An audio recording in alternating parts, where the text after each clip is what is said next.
Pendant des années, j'ai vécu l'échec comme étant ma plus grande honte. Celle dont je ne parlais jamais de peur d'être questionnée ou incomprise. J'avais honte de ne pas vivre le succès que les gens de mon âge sont supposés vivre. J'avais honte de ma vie et mon histoire m'embarrassait. Jambo chers tous, j'espère que vous vous portez bien et qu'au travers de cette vidéo, vous serez bénis. Je voulais vous partager une petite réflexion sur l'échec, mais avant tout, il me fallait une boisson bien réconfortante. J'ai nommé le Moringa Latte à la mangue que vous êtes en train de voir sur l'écran. Le moringa est un super aliment qui, au goût, pourrait vous rappeler le matcha, mais un peu plus corsé. Je ne bois pas de café car il a un effet soporifique sur moi, et oui. Du coup, ce breuvage vert est mon allié. Bref, l'échec c'est la perte. Mais la perte de quoi? Celle qui est temporaire et dont on apprend de nos erreurs pour éventuellement mieux faire, ou celle qui ruine notre âme? On a pris l'habitude d'entremêler qui nous sommes et ce que nous faisons. D'entremêler qui nous sommes est l'étape de la vie où, selon la société, on devrait être. D'entremêler qui nous sommes et ce que notre apparence dit de nous. En prenant en compte tous les aspects de ta vie, ton rôle en tant que femme, en tant qu'épouse, en tant que mère, en tant que fille, en tant que petite fille, chef, employée, bref, en prenant en compte tous les aspects de ta vie aujourd'hui, comment qualifierais-tu ta vie? Comment définis-tu l'échec? Comment définis-tu la réussite? Est-ce parce que tu penses ne pas être une bonne mère, une bonne épouse, que tu penses avoir échoué? Ou parce que tu n'as pas fini tes études, que tu ne fais pas le métier de tes rêves, que tu n'es pas mariée, riche, ou encore parce que tu penses ne pas être une bonne chrétienne? Bref, quels paramètres devons-nous choisir pour pouvoir qualifier, définir nos réussites et nos échecs? La Bible nous rappelle dans Romains 14:8, « Si nous vivons pour le Seigneur. Et si nous mourrons pour le Seigneur. Ainsi, que nous vivions ou que nous mourions, nous appartenons au Seigneur. » Amen.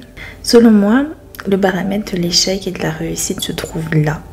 Que nos succès et défaites soient conduits par Dieu, car de lui découlent des plans merveilleux pour nous, car de lui viendra la force pour se relever, recommencer et mieux faire jusqu'à triompher dans les différents domaines de nos vies.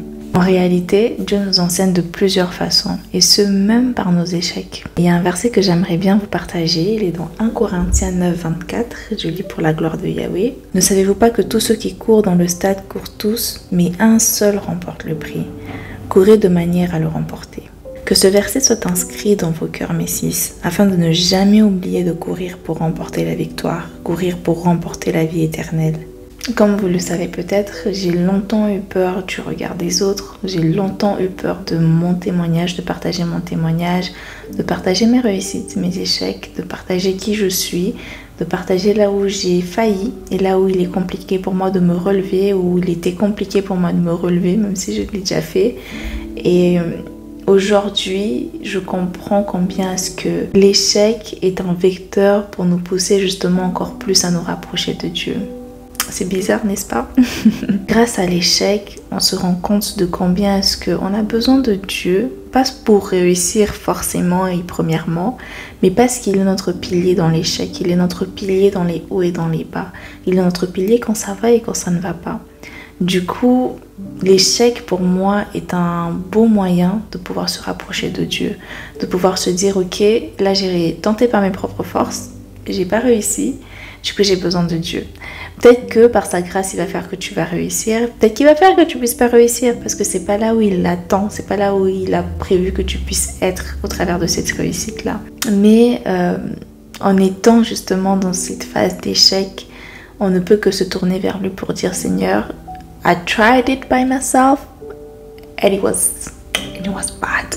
So I need you. Aujourd'hui, si tu traverses une situation d'échec, une situation où tu te dis ça fait longtemps que j'ai honte parce que j'ai raté mes études, comme ça a été avec mon témoignage, que j'ai honte parce que je n'arrive pas à tenir mon rôle de mère, parce que je n'arrive pas à tenir mon rôle d'épouse, parce que je sais pas ce que j'ai envie de faire dans la vie, parce que j'ai échoué à un examen, parce que je sais pas, peu importe là où tu vis un échec dans ta vie, utilise cet instant pour encore plus juste dire à Dieu, Seigneur, j'ai besoin de toi, faire un SOS à Dieu, pour lui dire Si cet instant d'échec que je suis en train de vivre peut me rapprocher de toi, alors qu'il me rapproche de toi parce que c'est l'une des plus belles choses que l'on peut vivre lorsque ça ne va pas. J'aime bien rappeler qu'il y a toujours de la lumière à la sortie du tunnel, même quand on ne voit pas parce qu'on est encore au début du tunnel. Du coup, bien sûr que tout est noir, tout est sombre, mais il y a toujours de la lumière à la sortie de ce tunnel-là. We just have to trust God et prendre la main de Dieu, la main que Dieu est en train de nous tendre, l'attraper et dire « Ok Seigneur, j'avance avec toi et nous allons sortir de ce tunnel-là. » Je vais conclure en partageant ces mots que j'ai lus dans un article. La vie est une prise de risque permanente. Rire, c'est prendre le risque de paraître insensé. Pleurer, c'est prendre le risque de sembler sentimental. Parler de ses rêves, c'est prendre le risque d'essuyer des moqueries. Vivre, c'est prendre le risque de mourir. Essayer, c'est prendre le risque d'échouer. Mais la plus grande tragédie de la vie, c'est de ne rien risquer du tout. Alors ma sis, j'ai une question pour toi. Sais-tu quel risque Dieu te demande de prendre pour vaincre la peur de l'échec et réussir dans ce domaine-là par sa grâce?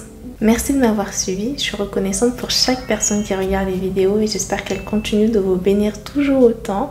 Je prie pour que vous puissiez être en bonne santé et que vous puissiez vivre la joie et la paix de Dieu au quotidien dans vos cœurs. Prenez bien soin de vous mes sis. À très vite. Ciao ciao.